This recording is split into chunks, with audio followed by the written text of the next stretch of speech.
Radio Claret América presenta Sediento de ti, la palabra, fuente de vida, con el sacerdote misionero claretiano Tony Díaz. Reflexiones diarias del Evangelio. Aquí iniciamos.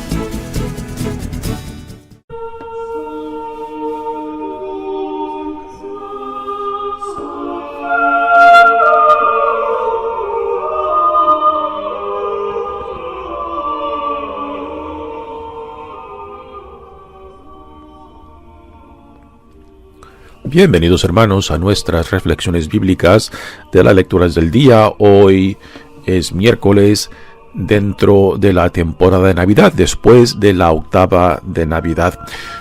Hoy celebramos la memoria de Santa Isabela Anna Seton, religiosa. La primera lectura de hoy viene de la primera carta de Juan, capítulo 3, versículos 7 al 10. Hijos míos, no dejen que nadie los engañe. Quien practica la santidad es santo, como Cristo es santo. Quien vive pecando se deja dominar por el diablo, ya que el diablo es pecador desde el principio. Pues bien, para eso se encarnó el Hijo de Dios, para deshacer las obras del diablo. Ninguno que sea hijo de Dios sigue cometiendo pecados, porque el germen de la vida que Dios le dio permanece en él. No puede pecar, porque ha nacido de Dios. En esto se distinguen los hijos de Dios de los hijos del diablo. Todo aquel que no practica la santidad no es de Dios. Tampoco es de Dios el que no ama a su hermano. Palabra de Dios. El salmo responsorial es el Salmo 97 y el responsorio es: toda la tierra ha visto al Salvador. Toda la tierra ha visto al Salvador. Cantemos al Señor un canto nuevo, pues ha hecho maravillas. Su diestra y su santo brazo le han dado la victoria. Toda la tierra ha visto al Salvador. Alégrense el mar y el mundo submarino, el orbe y todos los que en él habitan, que los ríos estallen en aplausos y las montañas salten de alegría. Toda la tierra ha visto al Salvador. Regocíjese todo ante el Señor, porque ya viene a gobernar el orbe. Justicia y rectitud serán las normas con las que rija a todas las naciones. Toda la tierra ha visto al Salvador. El Evangelio de hoy viene de Juan, capítulo 1, versículos 35 al 42. En aquel tiempo estaba Juan el Bautista con 2 de sus discípulos, y fijando los ojos en Jesús, que pasaba, dijo: Este es el Cordero de Dios. Los 2 discípulos, al oír estas palabras, siguieron a Jesús. Él se volvió hacia ellos y viendo que lo seguían, les preguntó: ¿Qué buscan? Ellos le contestaron: ¿Dónde vives, Rabí? Que Rabí significa maestro. Él les dijo: Vengan a ver. Fueron pues, vieron dónde vivía y se quedaron con él ese día. Eran como las 4 de la tarde. Andrés, hermano de Simón Pedro, era uno de los 2 que oyeron lo que Juan el Bautista decía y siguieron a Jesús. El primero a quien encontró Andrés fue a su hermano Simón, y le dijo: Hemos encontrado al Mesías, que quiere decir el ungido. Lo llevó a donde estaba Jesús, y éste, fijando en él la mirada, le dijo: Tú eres Simón, hijo de Juan. Tú te llamarás Kefas, que significa Pedro, es decir, roca. Palabra del Señor. Muy bien, damos comienzo a nuestra reflexión de las lecturas de hoy, pero antes de entrar a las lecturas propias de este día, digamos algo acerca de Santa Isabela Anna Seton. en memoria de quien celebramos este día. Anna Seton nació en agosto del año 774, una familia prominente de la sociedad de Nueva York de esos tiempos. Ella nació y creció en la iglesia episcopal. A los 19 años se casa con William Seton o Guillermo Seton, un hombre de negocios que estaba desenvuelto en el mercado de importación. Y por varios años Anna Seton, Isabel Anna Seton, vivió muy feliz en su matrimonio. Tuvieron varios hijos, pero después la economía mundial de aquellos tiempos, por los disturbios de guerra entre naciones, pues hizo que fracasara el negocio de importación de su esposo, y también la salud de su esposo los forzó a que se fueran a Italia para salvar la salud del esposo de Isabella Anna Seton. Pero tristemente fue en Italia donde muere el esposo, y es ahí en Italia donde Isabella tiene el primer contacto con la Iglesia Católica. Y fue ahí, por medio del acercamiento a María, interesantemente, que ella es recibida en la Iglesia Católica. Y cuando regresa a Estados Unidos, pues empieza a trabajar para la educación de niñas, particularmente dentro de lo que hoy en día es conocido como el sistema de las escuelas parroquiales en la Iglesia Católica. Ella contribuyó a la creación de este sistema impresionante de las escuelas parroquiales dentro de la Iglesia Católica. También fundó una congregación religiosa con otras mujeres, que lleva el nombre de las Hijas de la Caridad, que se dedicaron a la educación, particularmente de niñas. Pues muy bien, le damos gracias a Dios por este testimonio de vida de Isabella Anna Seton, primera santa canonizada que nació en Norteamérica. Muy bien, pasemos ahora a las lecturas de hoy. La primera lectura viene de la primera carta de Juan. Ayer mencionábamos que en la sección, hacia el final del segundo capítulo, empezaba el tema de cómo vivir como hijos de Dios. Cómo vivir como hijos de Dios. Y para esto da tres condiciones. Y ayer empezamos a hablar de la primera condición, de qué es lo que significa vivir como hijos de Dios en el mundo. Y por mundo entendemos el mundo que Dios ha creado, no la segunda connotación de mundo, que significa aquello que está en contra del plan de salvación de Dios. Así que la primera condición para vivir como hijos de Dios es rechazar el pecado. Y en esta primera lectura de hoy, pues continuamos con ese tema de cómo vivir como hijos de Dios rechazando el pecado, o sea, estando en oposición a todo aquello que se opone al plan de salvación de Dios. Dice la primera lectura: Hijos míos, no dejen que nadie los engañe. Quien practica la santidad es santo, como Cristo es santo. Quizás si tú escuchas esta palabra de santidad, lo veas como algo imposible, que la santidad es algo solamente para algunos o algunas personas selectas. No, la santidad es el llamado a todo cristiano. Y por santidad aquí lo que el autor de esta carta entiende es la identificación con Cristo. Es vivir bajo el Espíritu que se nos ha dado por medio de nuestro bautismo.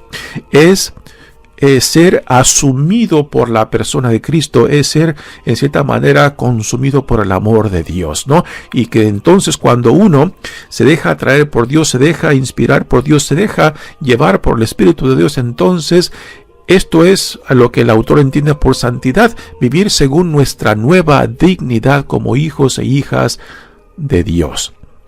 Para el autor de esta carta, vivir en la santidad o manifestar nuestra nueva identidad como hijo, hijas de Dios, es un renacer, ¿no? Y es algo que mencionará hacia el final de esta lectura de hoy, que el ser discípulo de Jesucristo es renacer según nuestra nueva creación en Jesucristo.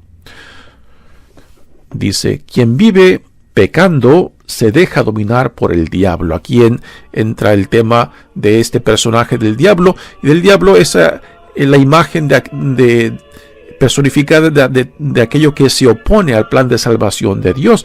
El diablo también es entendido como el ángel que se rebela contra Dios. Así que por diablo se da a entender rebelarse, rechazar, estar en contra de aquel que en amor nos ha creado, en amor nos sostiene y en amor nos llama a él, ¿no? Así que el diablo representa todo aquello y toda aquella persona que rechaza, que se rebela, que se pone en contra de Dios. Pues bien, para eso se encarnó el Hijo de Dios, Jesucristo, para salvarnos de nosotros mismos, para deshacer las obras del diablo. O sea, si somos creación de Dios, entonces Dios quiere que todo cuanto Dios ha creado llegue a la plenitud de la vida para la cual hemos sido creados. Ninguno que sea hijo de Dios sigue cometiendo pecados, porque el germen, o sea, la semilla de vida que Dios le dio, permanece en él.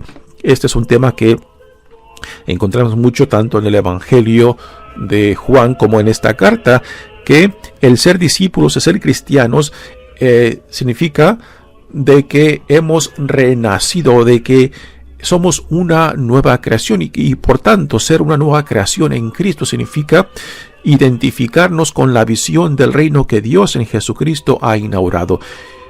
Hacer nuestros los valores del reino. ¿Cuáles son estos valores? El amor, la compasión, la misericordia, la justicia de Dios. Los valores principales en los cuales este reino está fundado. Y que cuando asimilamos estos valores en nuestras vidas, entonces ya estamos manifestando nuestra nueva creación. No son nuestras obras lo que nos santifica, es la gracia de Dios, es el Espíritu de Dios. Nuestras obras son el fruto de esa nueva realidad, de esa nueva identidad, de esa nueva dignidad que es nuestra en Jesucristo. Continúa la lectura diciendo, ninguno que sea hijo de Dios sigue cometiendo pecados, porque el germen de vida que Dios le dio permanece en él.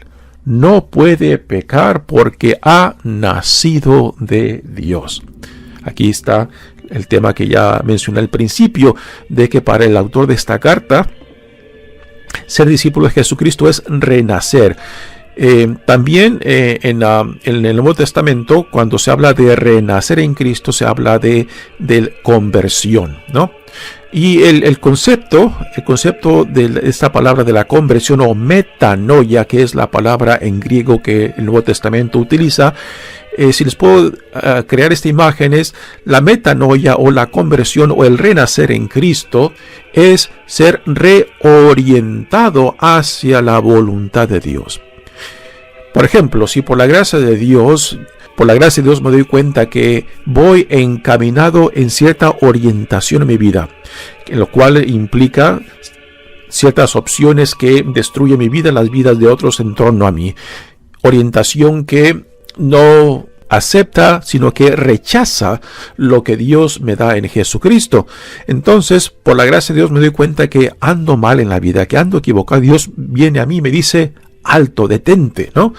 Y esa experiencia de detenerte, de reconsiderar cómo estás viviendo, lo que estás haciendo, las opciones que tú has tomado en tu vida, ¿no?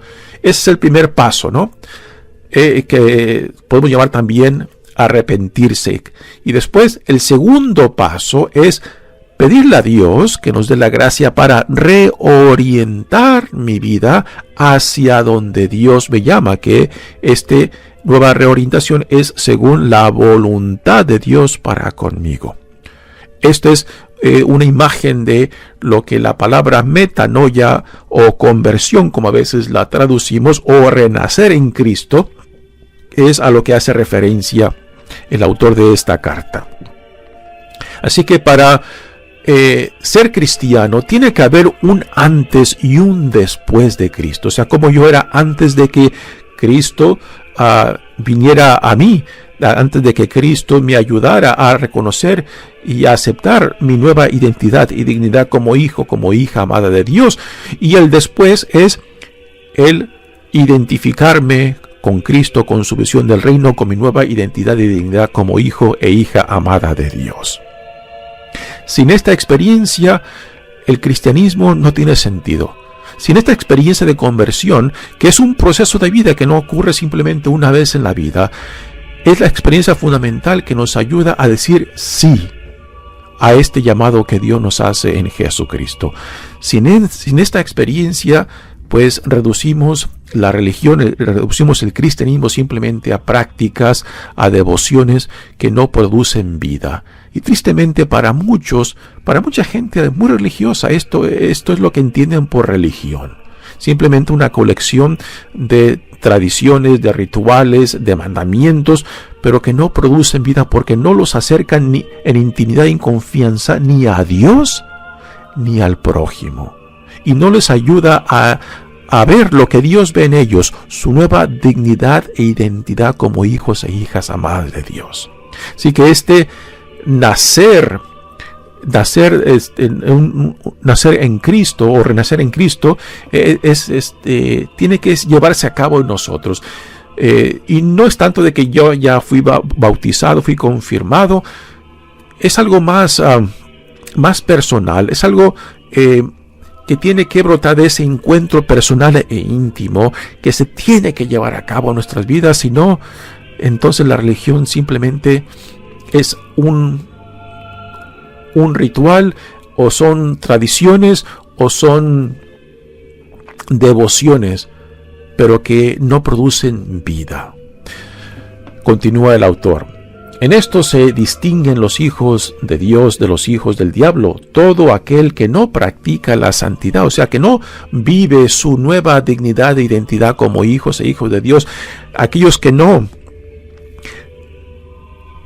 viven según el Espíritu de Dios, según el amor que Dios ha derramado sobre nosotros, entonces los que no viven de esta manera no son hijos de Dios, sino que todo lo contrario.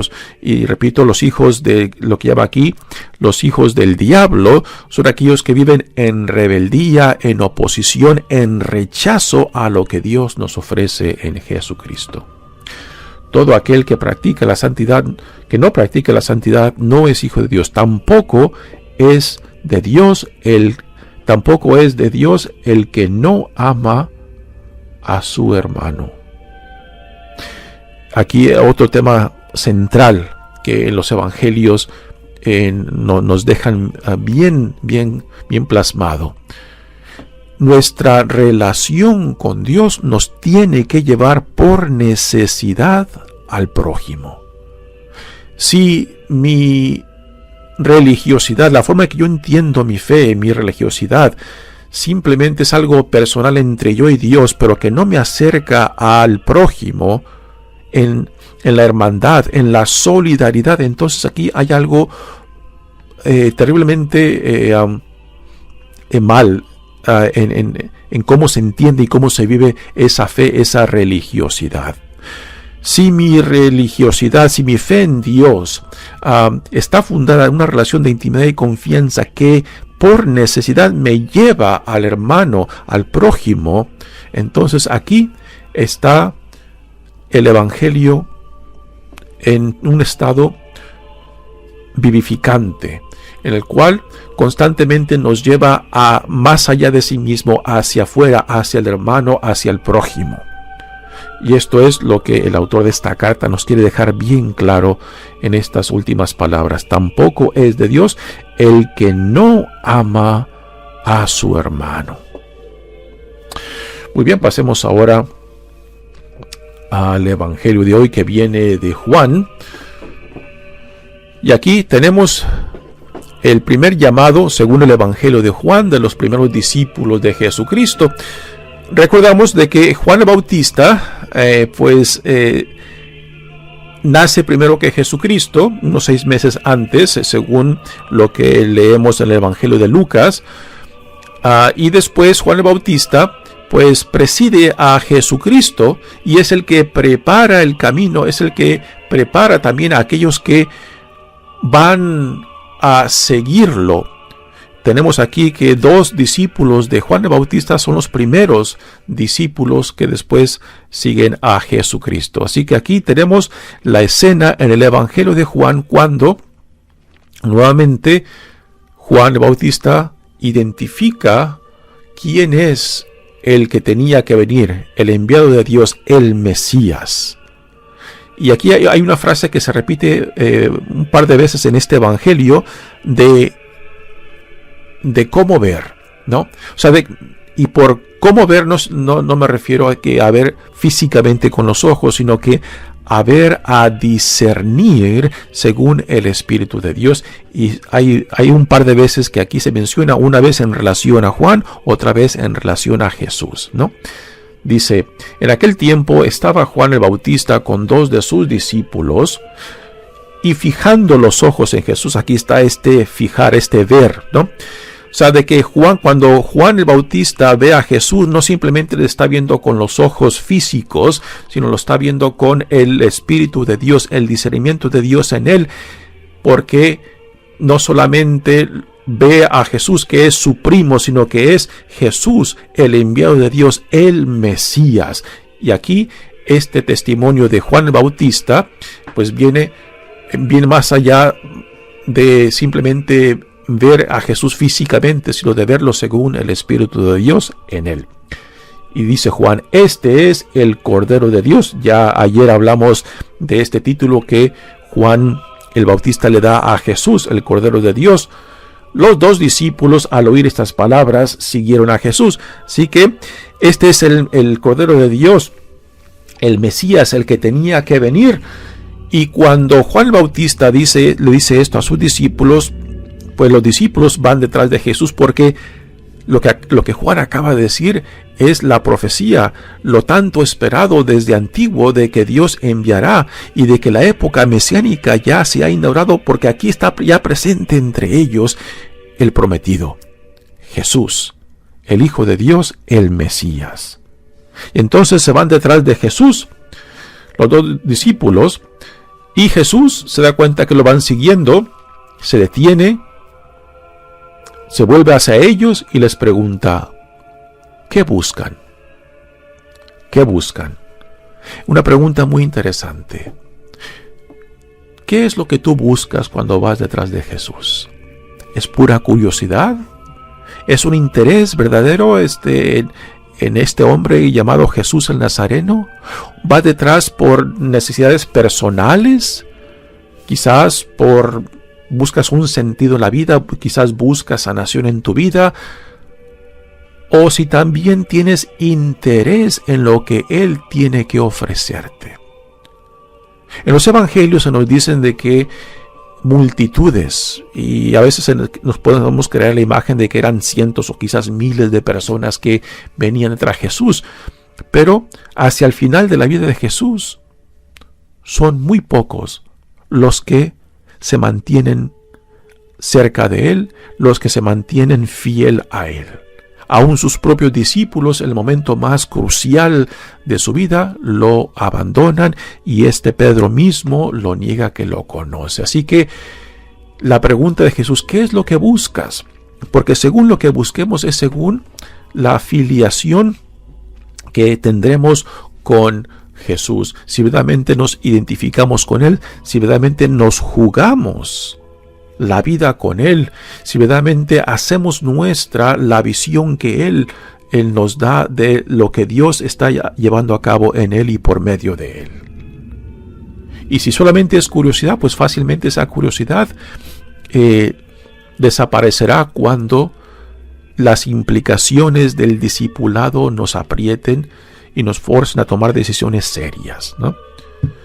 Y si solamente busco mis intereses, aunque sean muy reales, por ejemplo, en necesidad personal de buscar sentido a mi vida, o de sanación, o alguna otra cosa, ¿no? Bueno, y después de que tú obtengas eso que buscas, ¿qué? ¿Lo vas a abandonar?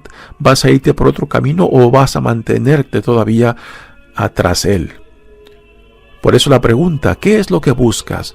Porque si tenemos interés verdadero en lo que Él quiere ofrecernos y no simplemente en lo que yo busco, pues entonces aquí los intereses pueden variar y pueden reflejar la profundidad de nuestro compromiso con Él. Si es curiosidad, pues es un compromiso muy superficial. Si es un interés personal, pues también es superficial, porque entonces busco solamente lo mío y no lo que Él quiere darme. Lo que es muy diferente. Por más real y concretos que sean tus necesidades, si la última no tienes interés en lo que Él quiere darte, pues entonces aquí el centro de tu vida no es Dios, no es Cristo, es tu necesidad. Así que Jesús les pregunta, ¿qué buscan? Ellos le contestaron, ¿dónde vives, Rabí? Rabí, que significa maestro. La respuesta de estos primeros dos discípulos a la pregunta de Jesús, ¿qué es lo que buscan?, es interesante. ¿Dónde te quedas? ¿Dónde podemos encontrarte? ¿Y a dónde encontramos a Jesús? ¿Solamente dentro de la iglesia, en el tabernáculo, o donde Él se hace presente? En cada persona, en cada momento, en cada circunstancia, en lo menos esperados, donde menos pensamos encontrarlo. Ahí también estamos dispuestos a abrir nuestro corazón para recibirlo, o simplemente donde yo pienso que Él debe de estar, porque a veces tenemos estas ideas pues interesantes de que queremos tener a Dios solamente donde yo quiero, donde yo deseo que Él esté, ¿no? Entre los nuestros, en los que se parecen a nosotros, solamente dentro de la iglesia, en el tabernáculo, ¿no? Pero Dios se hace presente en los lugares menos inesperados, en lugares quizás que menos pensamos, pero también ahí Él nos invita para que también lo recibamos, lo encontremos. ¿Dónde vives, Rabí? Y Jesús le dice, vengan a ver. Y es una invitación abierta. Ven a ver dónde está presente Jesús, dónde se hace presente. Los lugares quizás menos esperados, en las situaciones que menos imaginabas. Ahí puede venir a Él a hacerse presente, a tocar a tu puerta, a llamarte por tu nombre. Fueron pues, vieron dónde vivía y se quedaron con Él ese día. Eran como las 4 de la tarde. Andrés, hermano de Simón Pedro, aquí en el Evangelio de Juan, uno de los primeros discípulos es Andrés. En los otros 3 evangelios de Mateo, Marcos y Lucas, es Pedro quien primero es llamado. En el Evangelio de Juan es Andrés, y después es Andrés quien va y busca a Pedro y lo trae a Jesús. Que es en realidad como la mayoría de nosotros llegamos a Jesús, por medio de alguien más. Esta es una pregunta interesante. ¿Quién fue quien te acercó a ti a Jesús? Y por acercamiento no me refiero simplemente a quién te bautizó, quién te llevó al catecismo, quién te llevó a la iglesia. No, ¿quién fue el instrumento que Dios utilizó en tu vida para acercarte, para ese encuentro íntimo y personal, cuando quizás por primera vez te diste cuenta de que este Dios te llama a una relación de intimidad y confianza? Ese encuentro que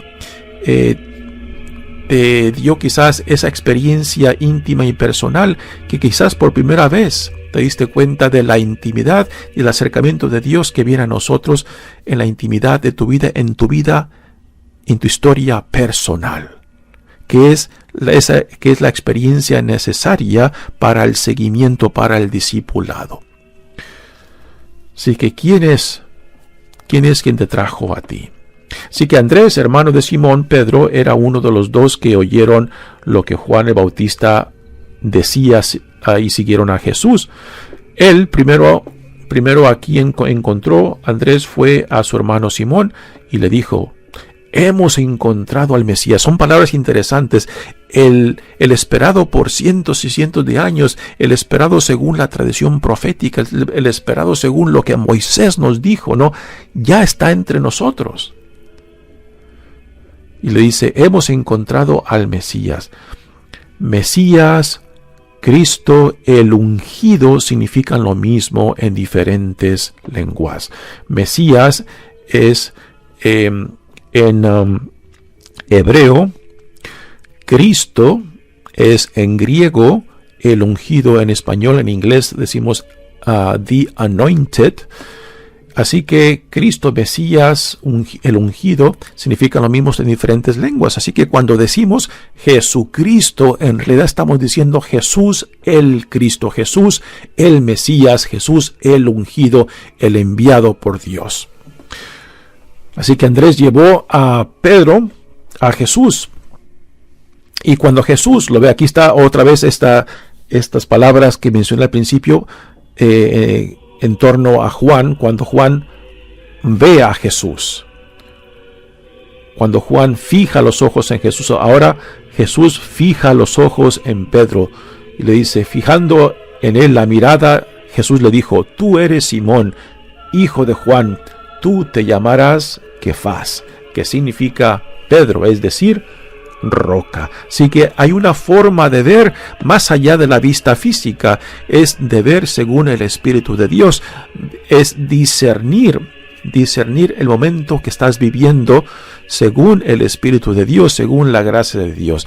Y esto es lo que se requiere para poder vivir constantemente bajo la providencia de Dios. No hay momento, no hay espacio donde Dios no esté presente. Por eso el cultivar la fe, el cultivar el discernimiento, el cultivar el Espíritu de Dios es ver no solamente con los ojos físicos, es ver según con el Espíritu de Dios, es ver según cómo Dios nos llama constantemente en nuestras vidas. Así que el discípulo, los que viven según el Espíritu de Dios, no viven según simplemente los dones o las aptitudes humanas, sino también hay algo más que se nos da. Es el Espíritu de Dios, el discernimiento de Dios para saber responder al Dios que constantemente viene a nosotros, para poder reconocerlos, para poder recibirlo, para poder seguirlo. Mi nombre es Padre Tony Díaz, misionero claretiano. Que Dios los bendiga. Radio Claret América presentó Sediento de ti, la palabra. Fuente de vida. Sus comentarios son importantes. Contáctenos en radioclaretamerica@gmail.com.